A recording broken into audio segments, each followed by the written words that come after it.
Today we're chatting with Christophe Pierre about branding for content creators. Christophe is a visual strategist and a design and branding expert at Design by Spirit. The About section of designbyspirit.com says that Chris will take your brand apart and put it back together sexier than you thought possible. So I invited Christophe to Caribbean Content Creators because I want to chat with him about something I ignored as a content creator, which is my brand. And I suspect that ignoring it cost me in ways I don't know and don't understand.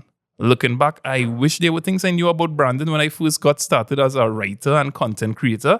And I'm hoping that at the end of this conversation, we learn enough from Chris to take our brand apart and put it together even sexier than it was.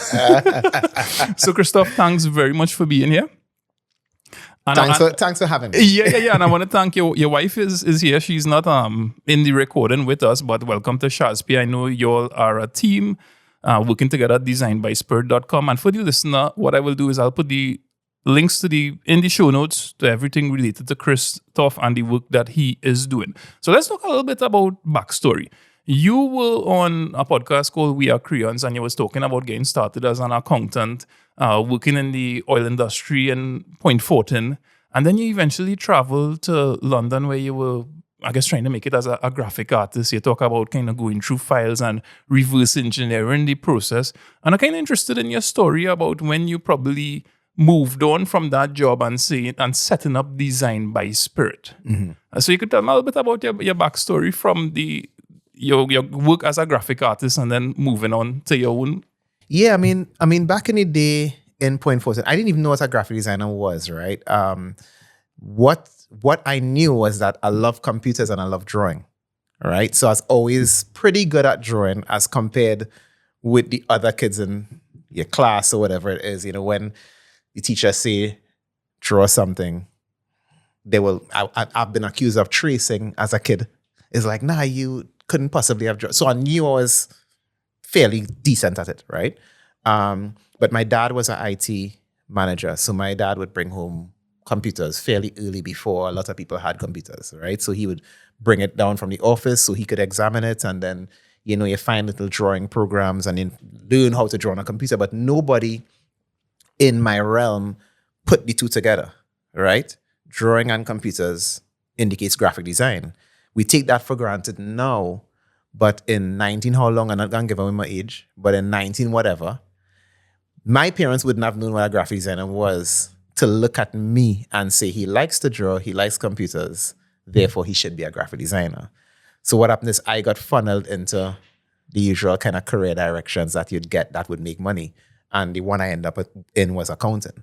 But once I realized, and the same Currents podcast, incidentally, Dano McNichol was the first graphic designer I ever met. And when I met him, that's when I knew that that's what I wanted to do. So that's when I was like, oh, so I can take this skill and I can do this as a job. And he was doing pretty well. And this was, he was young. He must have been like early 20s. And he was working with, I think, Ogilvy, the agency Ogilvy at the time, which is a pretty big agency. So yeah, that was my first window into graphic design. So once I saw that, I'm like, oh yeah, this accounts thing. This is why this accounts thing ain't working too well. Because I ain't really built for that. I am built for design. Yeah. And you move from being a graphic artist to being a visual strategist. Where did that journey start for you? With your work that when you travel abroad and you were working? All right. So when I went up to London, I wanted to get a job in a graphic design company and learn and stuff like that, right? Once I got into a company, I think I worked in that particular company for 2 years. My boss, a guy by the name of Alan Seeley, he was a really good designer. He schooled me and stuff. Of course, I was there for 2 years because back in the day, they had this 2-year working holiday visa. So I could only work for 2 years and then I'm done, all right? But in that 2 years, I got a bunch of experience. So by that time, I had met Sharon, right? And through a bunch of circumstances, we were able to find a way for her to not do her job as a project manager, but for us to unite forces and kind of turn what was like a freelance kind of hustle into an actual company.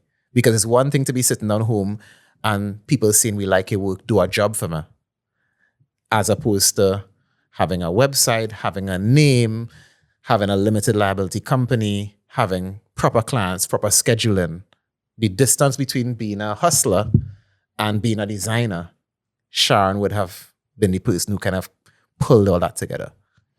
Yeah. So that would represent the point where you started thinking about what is our brand, what it represents, because that's one of the questions that are coming to. Yeah. I have specifically because I have worked together with YouTube, with different people collaborating and never paying any attention to what a brand is. Right. What is a, and why is it important to the content creator?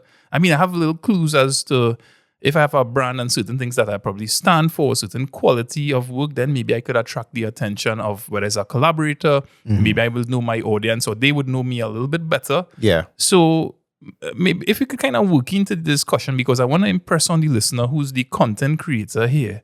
You know, what is our brand and why should they be thinking about it from day one? Or could they just do as I have done and in 2022, I just making videos for the fun, I just posting, but I'm not aware as to how it fits into the overall strategy and why it is important to the content creator. Well, here's the thing. I always tell people this, right? So all right, let me scroll back. The majority of the experience in branding actually came from the music industry because I always love music. So I started working with bands and stuff in the nighttime, being a music manager and stuff like that. So I had bands and stuff, and I realized that there is a way to get an audience to understand who a band is and to decide that they're a part of that tribe, right? Meaning a band could have a tribe or they could just have casual listeners. If I want them to have people that follow them and a stick on them, I have to do more work in terms of their perception, right?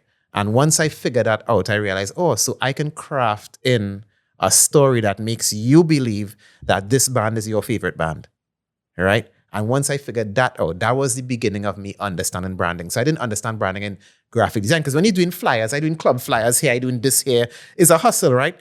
The amount of random stuff I did as a designer, anything that come on my table, I used to just lick it out, making it pretty, send it back out, right? But when I started working with bands, I realized you have to be way more strategic because what you're trying to do is make people understand who you are as opposed to make something pretty.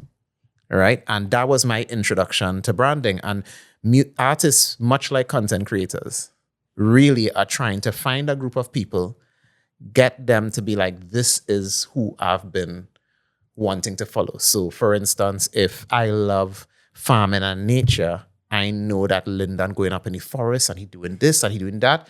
I need to pay attention to him because I go and learn about how he growing his little vegetables. I go and learn about these guys in the forest growing limes. I will learn all about that and I just want to follow him.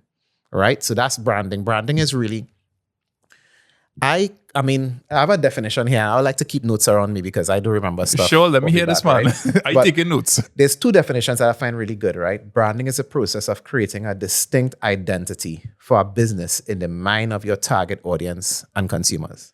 And the other one is branding is a process of giving a meaning to a specific organization, company, product, or service by creating and shaping a brand in consumers' minds, right? Both of these you could find on Google. That's not me. I narrowed it down to branding is perception management. That's what branding is, perception management, right? So you could either manage people's perception or they can just perceive on their own. What you don't want them to do is just perceive on their own. So they're going to have a perception of you no matter what, right? And that's the thing that I'm so curious about because whether I am conscious of it or not, people forming, they have their perception of you and what you stand for and things that you would do. And I'm wondering if it is that tying yourself into a particular, brand and saying, this is how I want people to perceive me. I'm wondering how much that would have limited my willingness to experiment because I have thrown a couple curveballs in there. and I have done a number of things too that I feel like I do, like Red Wall News, we were talking about it earlier.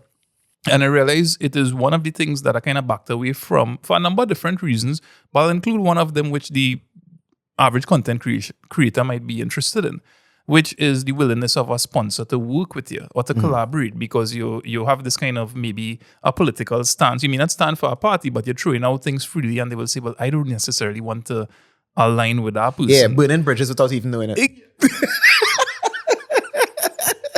Maybe. Or they might be smart enough to realize it's just humor and it's not as lightweight. Who knows, right? Yeah. So what was, as you started working with musicians and you're building a perception for them forming a tribe, these are the people that they want listening to them. What some of the things that you were probably doing together with your wife Sharon in terms of saying, hey, this is the identity that I would like to set up for Design by Spirit. This is what we stand for. Were there kind of particular conscious steps? I'm looking for you necessarily for like a formula.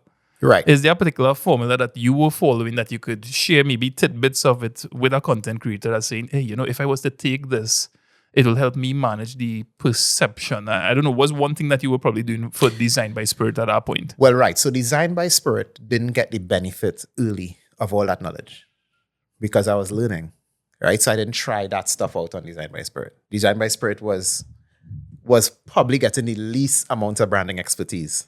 The typical mechanic who would take care of your car. Yeah. The car, his car unblocks, but the client's car looking amazing. All right. And that was what was going on. So Design by Spirit didn't really necessarily benefit from branding, but a perception was being formed. And the perception that was being formed at the time was I was very tech savvy. So I was in the whole MySpace thing, I was in the internet thing fairly early. So they knew I knew tech. And they also knew that because of Sharon, we were on budget and we were on time, which is, as much as you might like to believe, is not common in the web design, graphic design, social media world, right? A lot of designers had to run them down for jobs and, they're overcommitted and stuff like that. So we were being branded as being able to get the job done quickly, efficiently, and at the price point that we agreed to, right? But I wasn't doing that deliberately. That was just the way we operated as people, right? But the good thing about it is you can do that stuff deliberately now because you have the knowledge. We didn't have the knowledge. I didn't know what branding was. By the time I figured out what branding was, there was already a perception of me out there. And the perception was we straddle that window between music, clubs, and stuff like that. And at the time, I used to do a lot of religious organizations, and then we do some corporate. And people knew that this is the window and that he was good for these things, right? But that was just who came to me. That was just who came to me, and I was just responding to the work. And that would have been like about a decade ago, right? So knowing some of the things that you know now and the benefits that you're giving to different clients in terms of your awareness with branding, what would you have in the front burner for Design by Spirit if you could go back in time from a branding perspective? Oh, yeah. I would have done what I did in, say, 5 years. I would have done it in one. I would have done that whole trajectory in 1 year if I knew. By focusing on what in particular? Well, first I would have to know what I want to be. And again, if you're talented at something and you're responding to people's requests, you don't know who you are. All right? All you're doing is somebody came to me, said they want to pay me £400 to build a small Flash website, and I respond to that by building the website. So I didn't really know who I was. I didn't know what my skill set was. I didn't know what my design style was, but I knew that I enjoyed doing it, right? I don't know that even knowing branding, I would be able to change the exploration process. Like you asked a question about if you brand, do you kind of bring yourself and take away the experimentation? Yes, if you brand too early, especially for content creators. Because you may know you want to be a content creator, but you may not know what your audience wants from you. So you might be doing about 3 things. Like, for instance, with yourself, you had Red Wall News, you had the farming stuff with Mr. Bat and Mr. Harry and stuff like that. You have your family that you're working with, and you're doing little things like you're doing road trips and stuff like that. And then you're doing this content creation thing right now. That's 4 things. But that process of experimentation could tell you what you should focus on. So sometimes you really have to hunt for your brand. That's why branding too early makes you have to rebrand and rebrand and rebrand. So for the content creator, I'm thinking about the person who did just start posting videos on TikTok, Facebook, YouTube. And this is how I kind of get into it, right? You start posting videos and then you realize that people, hey, they're responding well to this. Is it an advantage, based on what you're saying just now, an advantage or disadvantage that they think about branding from day one? Because you could kill the experimentation process, but then if you have a sense of what I am about, you could kind of craft your decision, your direction, and people say, okay, well, this guy is known for the native videos, or this person is known for comedy. I don't know, boy. I talking to you and I just feel like this branding thing, it's supposed to be so easy, but it's so confusing. I feel like I'm venting right now from the point of view of what does that content creator need to know from day one, or what's the elements of branding that stand out in your mind that the content creator says, hey, I happen to be listening to this podcast. I am 2-3 months into my journey. And, Christophe, he's spoken about things like, having a tribe. And you build a tribe by knowing probably what you stand for, or what is unique about me, or my consistency in terms of showing up, or the things like I would see content creators and they probably have, I stand for women rights, so I stand for stray dogs and or the environment or whatever it is, right? environment. All right, so here's the thing, right? I'll make it really simple. If you want to earn a living from this, all of the standard business rules apply. You see, and I want to narrow this down. If you want to earn a living, all the standard business rules apply. Business rules are like unique selling points, right? What makes a profit, right? What you are good at. All these things still apply. Like if somebody has set up a grocery tomorrow, they still have to look at location. They still have to look at what's missing from the area. If you're going, we from the east, right? If you're looking at Dinsley, all right? You don't want to set up a grocery next to a grocery. You want to figure out what's missing from the area. If you're going to do a grocery, you might want to do something a little bit more like narrow your focus a little bit, because otherwise you're just stuck on the block doing the same thing as the man 2 houses down, right? So you still have to look at things like unique selling points and stuff like that. So for me, for content creators, it's like part of it is your personality and part of it is what's missing. That's 2 things that are very important, because in business, you really want to supply a need. And a need means they can't get it everywhere. All right? So that feeds into a unique selling point, right? So you're saying nobody else really does this the way I do it, and my audience wants it. And I like doing it. Because if you don't like doing it, you can't run the distance. If you hate it, so there's a pretentiousness that comes from doing something that you dislike, and the audience could feel it. All right. So I'll break it down into 3 things, right? So I have this note here that I made before because I was trying to figure out an easy way to communicate branding for a content creator. And I like things that work in a way that you can remember it easily, right? And I was thinking content creator is 2 C's. So I'll give you 3 C's for content creators, right? Content, character, and consistency. Those 3 things is what will create a brand. So content meaning this is what I have. This is what I have. This is what I own. So I might have humor, or I might have a farm, or I might have children, or I might have a real funny husband that I play pranks on, or whatever it is. This is what I own, right? This is my content. And this seems to be something that people will enjoy seeing, right? Character now. So for you, content might be you found Mr. Bat, RIP, and Mr. Harry, right? And you like hang with them and you realize that is unique, all right? So you have content, right? And you could now decide, okay, what do I want to do with this content that I have? And that's the beginning of the journey. So for instance, with somebody like your last guest, Stefan, he has the fact that he's a teacher. And there's something there. He knows there's something there. And it's interesting. And I've posted a couple times and people seem to like this information. So now, once you have content, you have to form a character for it, right? A character might be the methodology that you post it in. It might be, if it is that I remember he was talking about, so Stefan, I don't know how you pronounce his last name. Stefan Fellmine. When he came and I did the first recording, I butchered his surname. I didn't even want to say it wrong. I didn't want to mess up the man's name, right? But he has a very unique way of talking. Very kind of country, kind of raw, which is crazy because he's a teacher, right? But he has a very unique way of talking. So that's starting to see the character right there, right? Then he did the alphabet thing where he was teaching.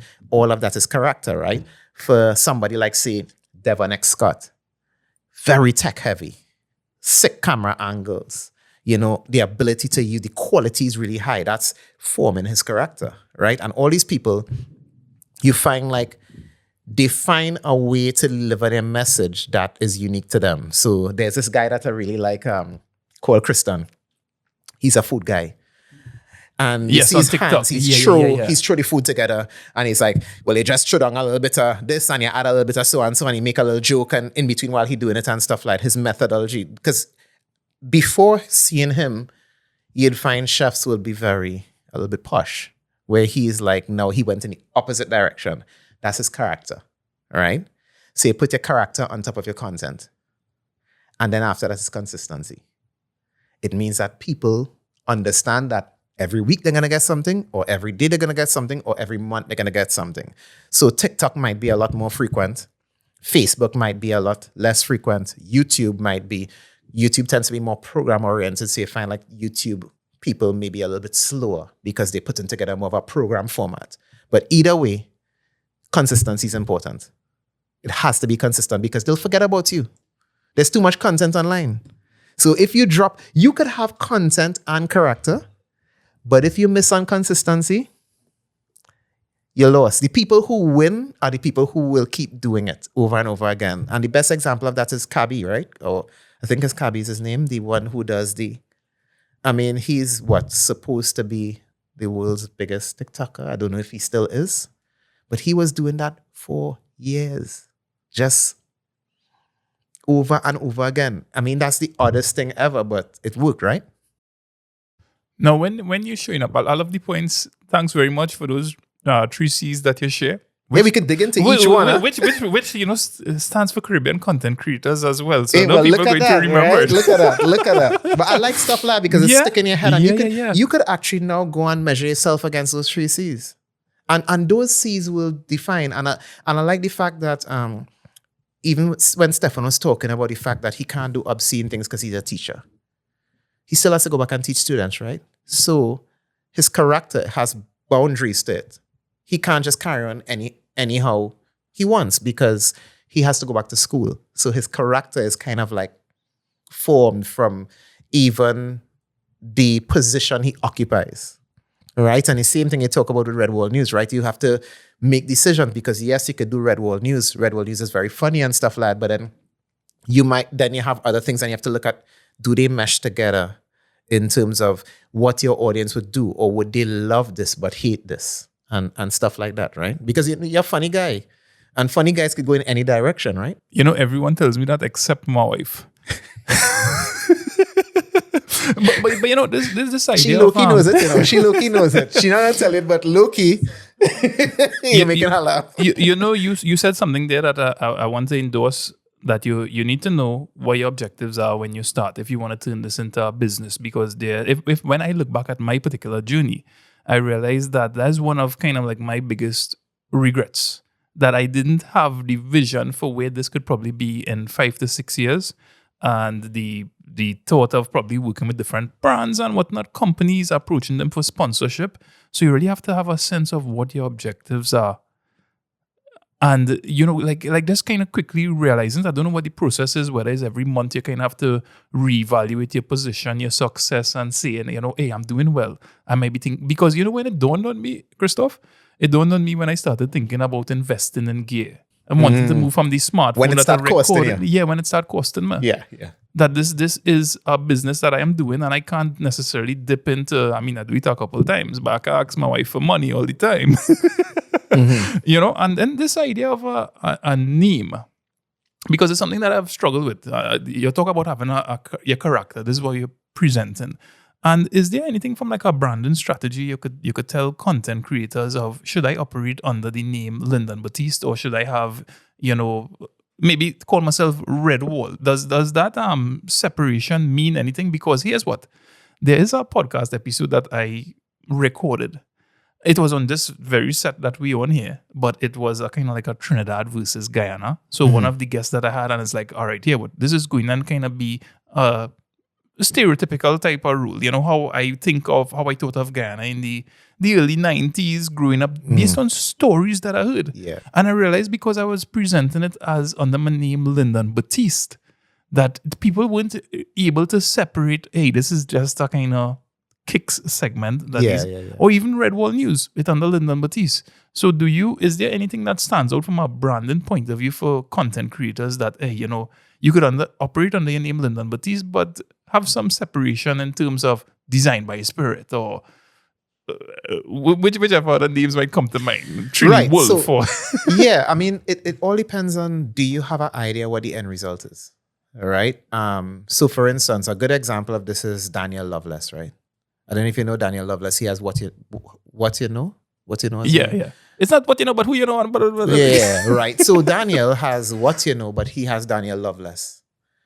And Daniel Loveless is the host of What You Know, right? And now I would see him as he was pre-TikTok, right?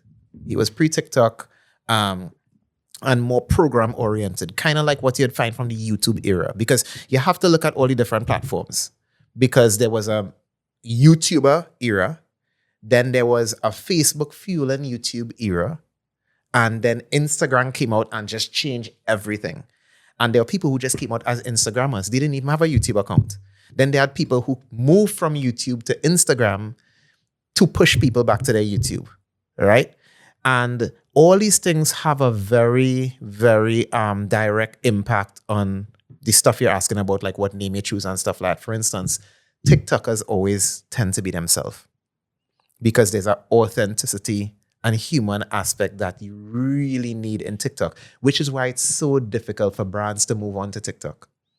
A big brand, like say a bank, because there's a weirdness in TikTok that is built for, the people who really blew up TikTok is kids at home, right? They're the ones who blew it up first, doing their little dances and stuff like that. How is a brand going to enter that space?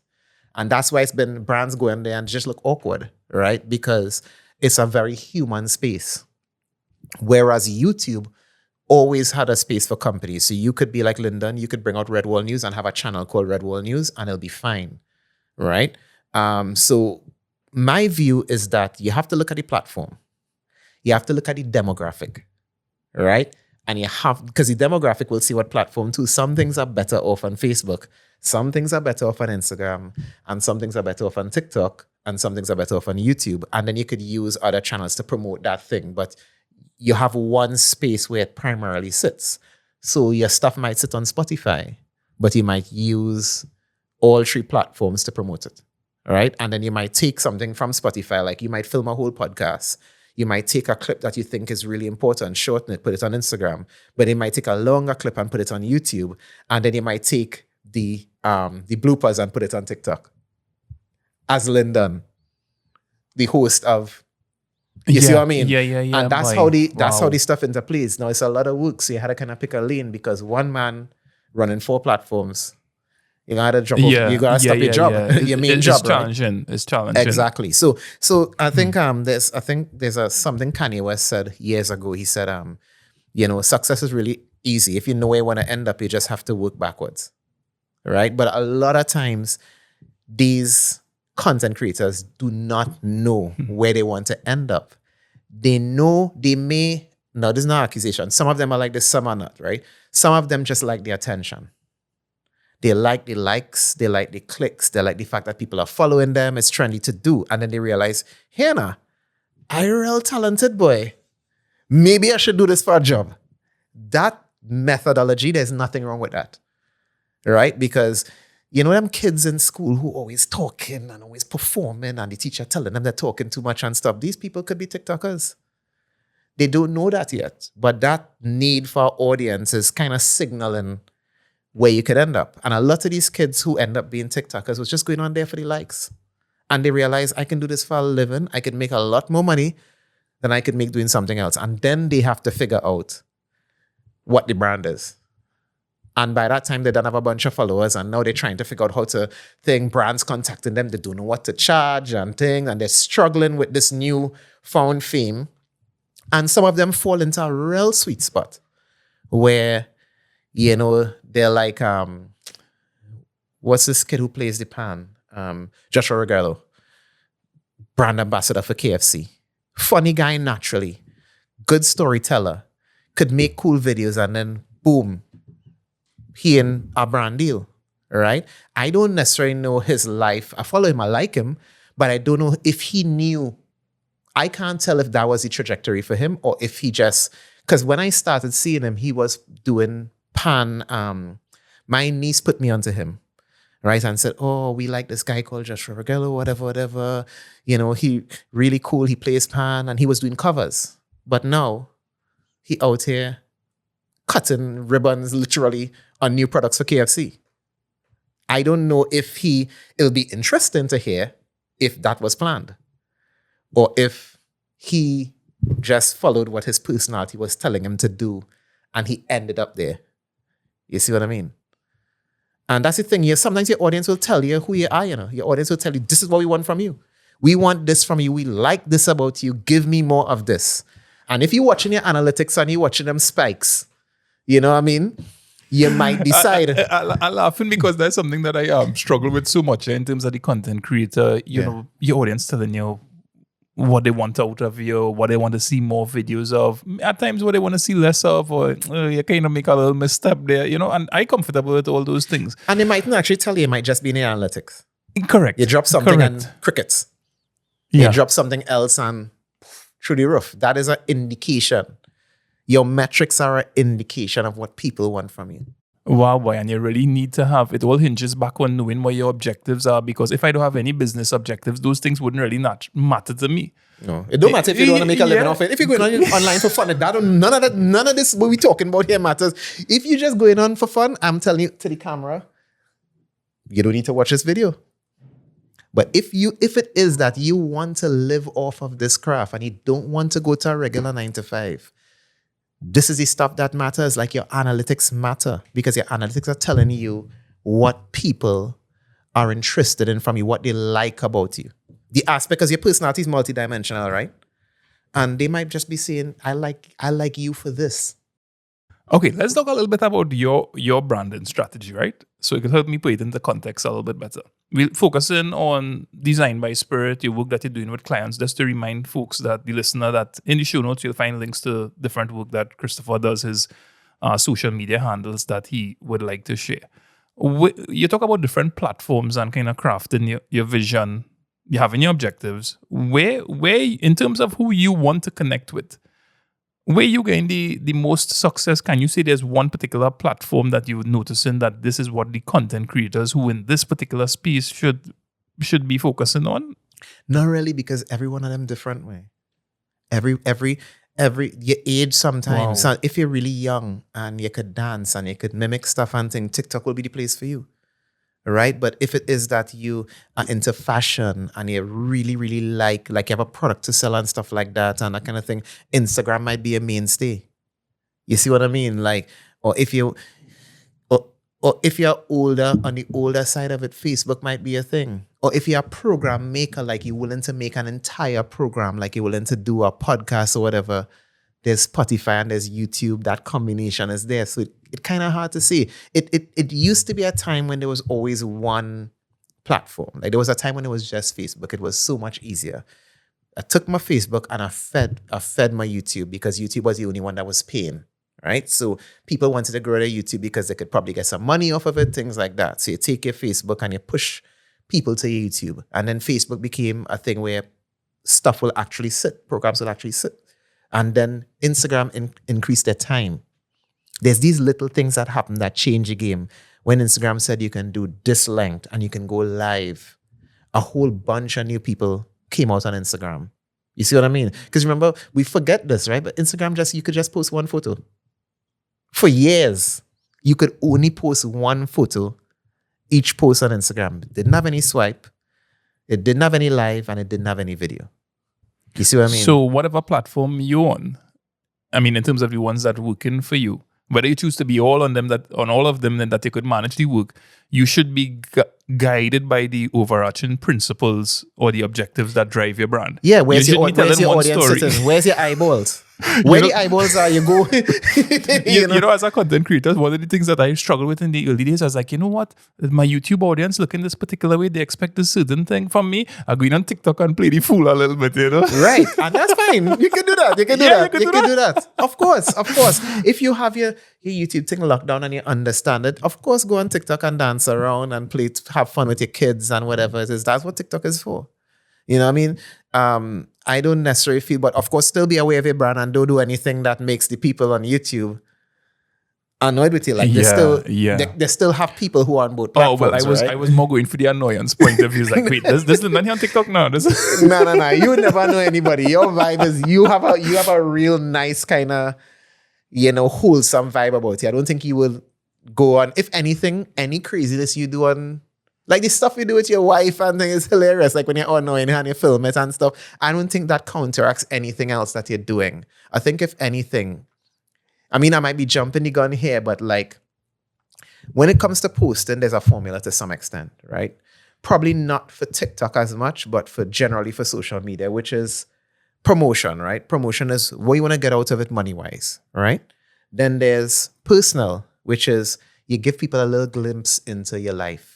So that's where you might see your kids if you're that open, or they might see the inside of your house, or they might see what you like, they might see the food that you're eating. And then there's educational, right? Where you teach people, right? Where you teach people what you do.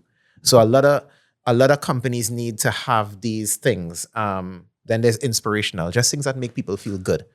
That's positive and stuff like that. Then there's behind the scenes, a little bit of how you do what you do. So that for you, that might be a video of you setting up all these and telling people what mics you use and stuff like that. And then your community, all the other people that you support and support you, right? That's a balanced social media presence, right? If you touch in all these things. I would love for you when you finish to go for this list again, right? I heard it, I picked up, but I wanted to repeat it for the promotion, benefit. personal, education, inspiration, BTS, which is behind the scenes, and community, right? That's balanced, all right? Because people kind of need a little bit of personal to believe the promotional, right? So even with the Devon X Scott thing I saw recently, he did, I got a sponsored post from Digicel about home security, right? To me, that fits with him because he's very techie. That unity made sense to me. So it was something I had it with the volume off because I was working, but where windows close, if it opens, there'll be like, alarm might go off and then they might send a car to check on you, whatever it is, right? That is a good niche for somebody like him because he's already into tech and he was reviewing phones and things like that. So that makes sense to me, right? And I think that, but then you'll still see a video with him and his girlfriend. They bought a house, they got an apartment or something, and they got a couch, and the couch was too big for the room. And there was still that aspect. So you see a little bit of who he is as a person and stuff like that. So yes, the promotional is there. And then yes, they teach him this is what he uses, this is the kind of cameras he uses, whatever. But then there's some of the personal there. So to me, that stuff makes sense. You see what I mean? But it still has to be believable. So I want to believe like Joshua Rogello, like he actually likes chicken. If I don't believe he likes chicken, the campaign would fail. But I genuinely believe he likes KFC. Therefore, it's a successful parent. He's in the demographic, he's in the right age group. So I believe him. You see what I mean? If I don't believe it. Yeah. It is amazing how you're able to the viewer is able to detect certain things that, hey, you see Lyndon probably advertising chemicals for a garden. I ain't gonna quite believe that. But if I see Farmer Harry doing it, you But I will believe it with you because I think, but at the same time, I remember the early videos of you and your brother doing the batch, the framing and the boxing and stuff for the plants in the back. So I would believe it. Because remember, I saw that before I even saw the Farmer Harry thing. So I believe you like nature, you like growing plants, you like, harvesting, whatever it is. Yeah, you could probably sell chemicals. How you do it will be. Shaz, what do you think? You think I could pull it off? You think I have a face for advertising pesticide? No, but I think the work that you all do is amazing. And there's something I want to take Brandon a little bit further. You touched on some of it there in terms of like the promotion, the personal life. I will when your pictures pop up on Facebook that you all share, that's where I tend to see it. And I look at the picture and I was asking myself, I don't know if you're using the right word, but like a lot. Like there's something distinct about the images that you all share. And I feel like the work that you all communicate, like when I see you post maybe your corporate work, album covers, whatever it is, that it transmits easily to even when you share a picture with the Jimny Jeep, Yeah, yeah, and there yeah. were a bunch of them lined up, and it has a certain tone. And I get the impression from looking at it, where there's a picture of you and Shaz and Tobago. I think you all posted one recently that there's a certain tone to these images that carry a level of professionalism with it. Yeah. That I feel like this picture is a piece of design that comes out of designbyspirit.com. Yeah. And that consistency that you're talking about in terms of, because when you look at a content creator and you're probably starting to, they're sharing, okay, something I try to do with my content creation. If my kids happen to be around and they're crying, I'm not cutting that out. If they happen to, something out of time and happen between Haley and Anna and, one push one and one start to cry or one grab a toy, it's like to me, like that is life. That is you being not just consistent in terms of posting, but your online persona with your offline persona. And I think that's your second C, character. Character. The second C. That's your character. That's your character form. And it's like, I want to leave in that I'm a dad. Because I saw something. I mean, this might be veering off track a little bit. No, man, who knows? You might go. want to cut it out, right? But I remember thinking, like, I don't know if you watch a lot of comedy, like the comedians from the States and stuff like that. And there's a comedian, I think it may have been Bill Burr, but he was saying, like, somebody was asking him, like, the stuff that you talk about in your comedies when you're talking about your family and stuff, it's so embarrassing. Like, you don't get any blowback when you reach him. He's like, yo, this is a family business. You're living good from this, so you all are supporting actors. And I'm going to talk about, catching my son. He talk about catching his son watching porn. So random things like that, right? It's like, yo, you're going to be material because at the end of the day, you're going to want this car. All right? So all of y'all, this is a family business, and it's going to be a little bit embarrassing because daddy's a comedian. You know what I mean? But that was his... No, I don't think he'll ever be that cruel, all right? But I think that if being a father is part of your character and being very vocal about the chaos of running a home is part of your character, then the kid's going to show up and he wouldn't cut it out. But if somebody wants to be like more like slick and professional, that window where the kids interrupt, they definitely editing that out. You see what I mean? But that's going to come down to character. And none is right or wrong, right? That's just what you crafting for your brand. Yeah. It's either way, it's not right or wrong. I love senior kids. I mean, I remember the road trip. I talked to you about that earlier when you all tried to drive. Well, you all drove around Trinidad and Tobago. That was incredible for me. It made me want to try and attempt to do that. I don't know if Sharon up for that in a chimney with Sharon looked like in a chimney with hot sun blasting down on her. No air condition. But it made me think. I mean, one of my favorite accounts is Trini Surfer. Hands down, my favorite account for me specifically. And it's because he actually shows me what to do here. All the things I can do with my time in Trinidad and Tobago. Right? And it's a very short format. I could digest it quickly between work and stuff like that. I'd be like, oh, I have to make a mental note of that beach. Oh, I have to make a mental note of that restaurant. Stuff like that. And his way of doing it is very like, I drive down here and I turn left and then boom, I see the beach. It's a very, very... His delivery, again, he's very consistent. His character is very clear. And he's defined his content very clearly. And I think he fly past 100K on Instagram doing that, I think. And so he did something with Caribbean Airlines, which makes sense. Because if you look at what he does, it makes sense that Caribbean Airlines put him on a plane and fly him somewhere. I don't know what the deal was, but I think he went to Colombia or something. I can't remember what he did, but I think there was a deal involved. I don't want to talk his business because I don't know him personally. But either way, him flying somewhere else or going to a hotel or being taken somewhere or being at a restaurant makes sense for his brand because he was always showing you what to do from a leisure perspective. All right. So I'm so happy you bring up Trini Surfer, and I'm glad to hear about his success. Actually, I reached out to him to invite him on the podcast, but we haven't gotten around to it yet, right? I hope he comes. I hope he comes. I want to see him on your pod. I want to see the conversation because I want to see more of what he would be like talking about his journey. I would love to know his journey. Would love to know it. That's I would say, yeah, if I was to do a top 5, that because you know me and the Jimny and Tobago and beach and thing, he pointed me in all the right directions. Yeah, boy, it's amazing. And I am so happy to have this conversation again because it is about things that I have ignored from in the earlies. And then when you realize that you put it into perspective and you understand it a little bit more, that how you could serve your audience. Because we all do it, whether you care for what a content creator produces, it's like everyone has a table and you could choose to go and feast at it. Again, nature here, again, travel, again, directions. I love that analogy. Yeah. Yeah. You know, and there's, boy, I think this podcast for me personally is one of the best things that I have started because I think by understanding people's journey and the hard work that goes into it, I mean, you're all here right now.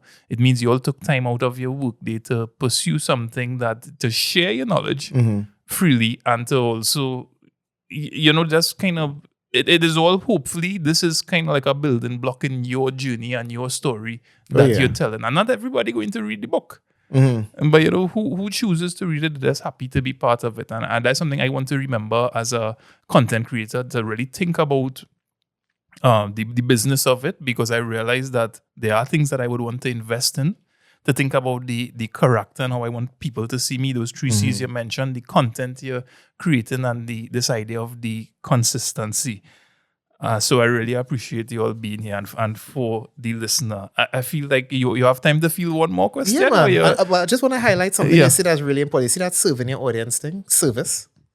I don't think content creators pay much attention to the fact that it's a service industry, right? You're serving people humor.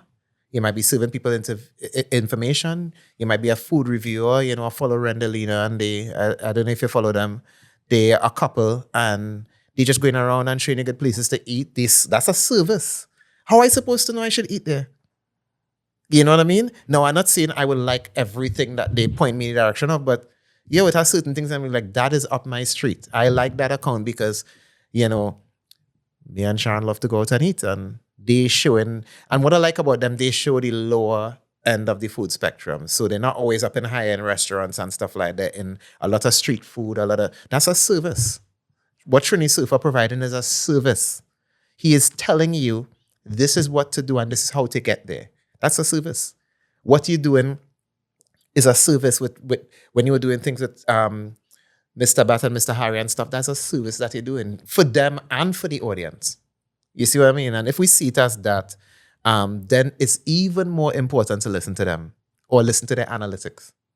Listen to what, one of my favorite, just for me, feeling good about my day and feeling happy, is Kivo.